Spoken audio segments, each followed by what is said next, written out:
La realidad nacional. Con análisis periodístico profesional. Los temas de país abordados con profundidad y credibilidad. Esto y más es su programa de opinión, Diálogo con Ernesto López. Esta mañana de día jueves 14 de noviembre, bienvenidos todos a Cadena Megavisión. Somos canales 15, 19 y 21 cubriendo todo el territorio nacional. Esta semana el informe de la Comisión Especial de la Fiscalía General de la República sobre el caso CELENEL ha sacudido desde luego la opinión pública al implicar a varios exfuncionarios y acusarlos de peculado. Y en torno a esas, desde luego, acusaciones principalmente del Partido Arena que habla de una persecución política, hay de reacciones a reacciones. El día de ayer, por ejemplo, el expresidente de la Comisión Ejecutiva Hidroeléctrica del Río Lempacel, el empresario Guillermo Solván, se presentó y que ha sido señalado precisamente en este caso por peculado, reiteró que participó en un proceso transparente y legal tras asistir precisamente a las instalaciones de los juzgados. Solván y 20 personas más se han notificado desde el martes, dice la información de los cargos en su contra surgidos a raíz de la investigación. En ese sentido, decía él, todas mis acciones y decisiones, así como de los miembros de la Junta Directiva que estuvieron a mi lado, no tuvieron, dice, durante mi gestión se ampararon en leyes de la República vigentes, por lo cual él descarta haber cometido cualquier tipo de lesividad como parte de los, digamos, argumentos que se plantean dentro de esta acusación. ¿Será esto una persecución política? ¿Habrán presiones para el fiscal general de la República, como lo sostienen particularmente los acusados y también el partido Arena? Estos y otros puntos elementales vamos a tener esta mañana acá para analizarlos desde la perspectiva del FMLN. Acompáñenme. En realidad estamos hablando de una mafia, de una organización de la corrupción, de una planificación de alto nivel estratégico, en la que se consumaron hechos, en la que participaron altos funcionarios del gobierno y del partido en el gobierno, ministros, presidentes de instituciones autónomas. ¿Cómo es posible que una empresa tenga, este año, el año pasado, digamos, tuvo utilidades de 170 millones de dólares y fue valorada en 240 millones de dólares cuando la vendieron? ¿Cómo es posible? ¿Cuánto ha perdido el pueblo salvadoreño en 10 años de explotación de esta empresa? O sea, es una operación en la que no importó el interés del país. Los funcionarios que están al frente de las instituciones juran defender la Constitución. El 2 de abril del año 1998, ya 3 años después de aquel crédito, anticipándose a todo lo que iba a pasar, el señor Benjamín Valdés Iraeta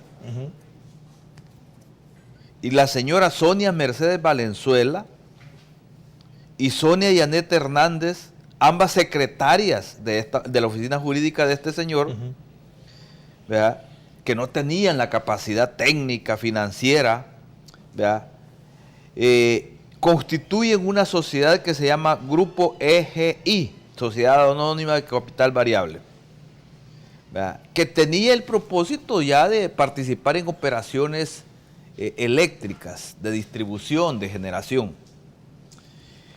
Entonces resulta de que esta empresa,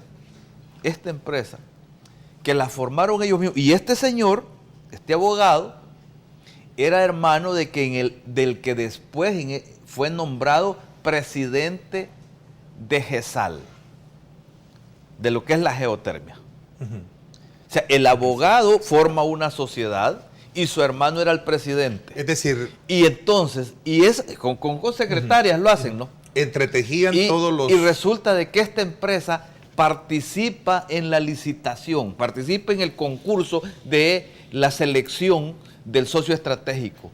Los que dirigían estas instituciones y que hicieron esta mala negociación en contra de los intereses del Estado salvadoreño tenían contacto con los altos dirigentes de Enel, que es propiedad del expresidente Berlusconi, uno de los presidentes más reconocidos en el mundo como líder de la corrupción. Enel tiene grandes escándalos en otros países europeos, creo que en Checoslovaquia. Eslovaquia. Uh-huh. Está metido en estos mismos actos de corrupción. Aquí lo que está claro es que construyeron la operación para cederle a ellos la propiedad desde antes de la misma entrega o la misma determinación del socio estratégico. La Corte Suprema de Justicia de la Sala de lo Constitucional hace un poco más de un año dio un fallo estableciendo que las concesiones de la generación las da la Asamblea Legislativa. Uh-huh.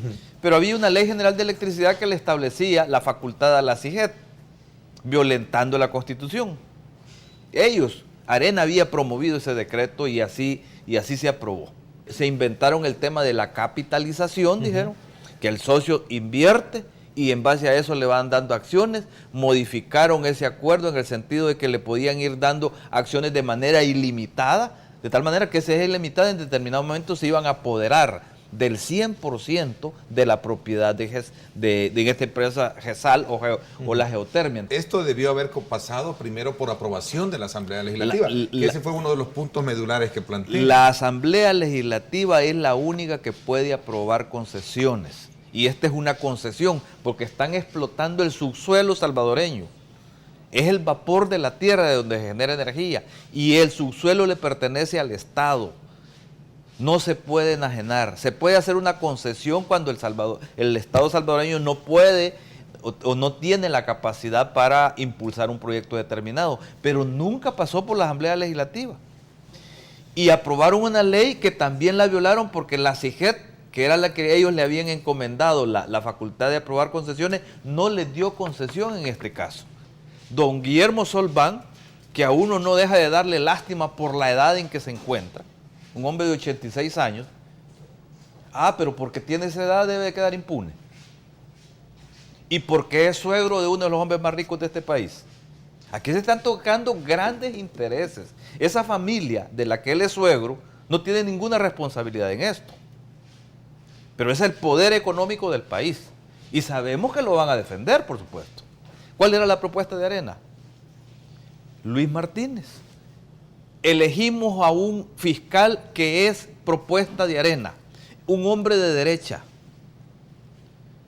pero que ha tenido en este momento la valentía de enfrentar los intereses del partido que lo propuso. Que no me estén diciendo que el FMLN lo manipula, que el presidente lo manipula, si él fue propuesta de Arena, como dijo el abogado de Enel. O sea, esas son acusaciones graves, por las cuales también el fiscal ya hubiera iniciado un procedimiento para meter preso ese abogado, que lo está acusando que ha recibido $600,000. Casi lo acusa de corrupción prácticamente, en las cámaras de televisión. Tenemos que defender el interés nacional. Bueno, no dicen que vamos a recuperar El Salvador, pues. Recuperemos este patrimonio del Salvador. Norman Quijano, que nos ayude a recuperar este patrimonio del Salvador. Se ha perdido la geotermia del país.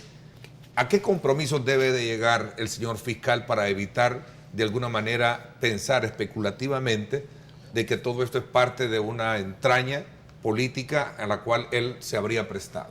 ¿Hasta dónde debe de llegar, a criterio de ustedes? Mire, el fiscal general llega a estas conclusiones en este momento en que en realidad estamos en una campaña electoral. Uh-huh. Pero pudo haber llegado a esta conclusión 2 meses antes, 3 meses antes, 6 meses después. Pero hoy llegó a la conclusión. Cerraron esta parte de la investigación y tiene que hacerla pública. Yo exhorto al Partido Arena a que nos unamos para defender este patrimonio nacional y que no le entreguemos este patrimonio a esa empresa mafiosa que confabuló con sus funcionarios para quedarse con este patrimonio del Estado. Se le ha cuestionado al fiscal el método o el procedimiento que ha utilizado para poder de alguna manera, digamos, seguir en curso este caso. Por ejemplo, el tema de la advertencia de que se presenten y no capturar a los involucrados.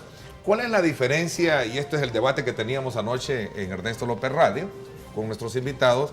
¿Cuál es la diferencia? ¿Significa que en este país hay ciudadanos de primera categoría, segunda categoría y tercera categoría?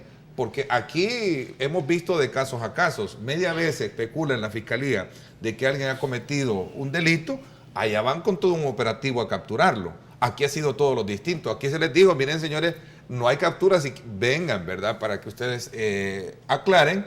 Y si no, pues allá se les va a capturar. Se dice en el pueblo, todos en la cama o todos en el suelo. El que se roba una gallina va a la cárcel y el que se roba cientos de millones de dólares le dan un trato, van al hospital militar o van al hospital de la mujer y dicen que están enfermos, y etcétera. Eso no pasa la prueba. En la óptica popular ese criterio no pasa. Que van a la cárcel los rateritos, pero los grandes ladrones, los de cuello blanco, esos no van a la cárcel. A eso hay que tratarlos con guantes de seda. O sea, eso no pasa en la óptica popular. Los italianos deben de saber que es cierto que deben de exigir que se respeten las reglas del juego, pero la principal regla del juego del país, ¿cuál es? La Constitución de la República. Y la Constitución dice que las concesiones las aprueba la Asamblea Legislativa y nunca se aprobó. Billy Solván ha sido tesorero por más de 10 años de Arena. ¿Quiénes más están involucrados? El Pedro Escalón, que es cuñado de Calderón Sol, expresidente de la República. Está metido este señor Antonio Rodríguez Por, cuñado de Francisco Flores. Entonces, ahí podemos seguir mencionando más de esta lista. Son Miguel Lacayo, ministro de Economía de ellos. Y Miguel Lacayo fue el que dijo: este es el presidente que yo quiero de GESAL. Y ese fue el presidente que confabuló todo con los italianos.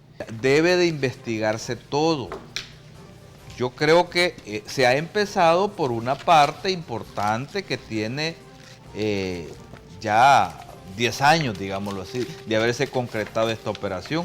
Pero debe de investigarse todo. La Comisión Especial de la Asamblea tiene abierto todo eso. Y yo creo que el punto con el que debemos de seguir es la investigación de la pérdida de otros 180 millones de dólares más o menos que se perdieron en el contrato con Nejapa Power.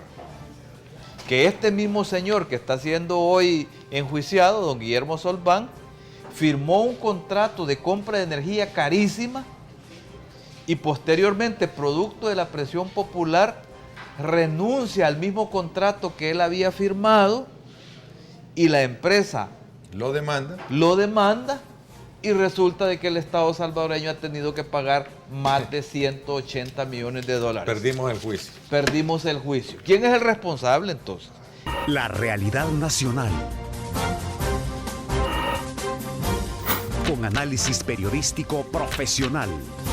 Los temas de país abordados con profundidad y credibilidad. Esto fue Diálogo con Ernesto López.